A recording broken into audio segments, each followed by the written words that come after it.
Islam is an Arab religion. It started as an Arab religion. Islam is not an Arab religion. In fact, do you know where the greatest population of Muslims are on the planet? Russia. Indonesia. They don't speak Arabic. It's not the language. You know how Islam came to Indonesia? Not by the sword. Muslim businessmen, tradesmen went to Indonesia. Through their conduct, the locals, they looked at that and they saw Islam in the way they carried themselves. Yeah. And they adopted this religion. And it's the largest population of Muslims anywhere on the planet now. So Islam is not a religion of Arab, but Islam is a universal religion.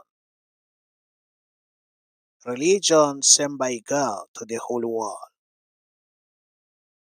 Majority of countries that are Muslims are not even Arab countries.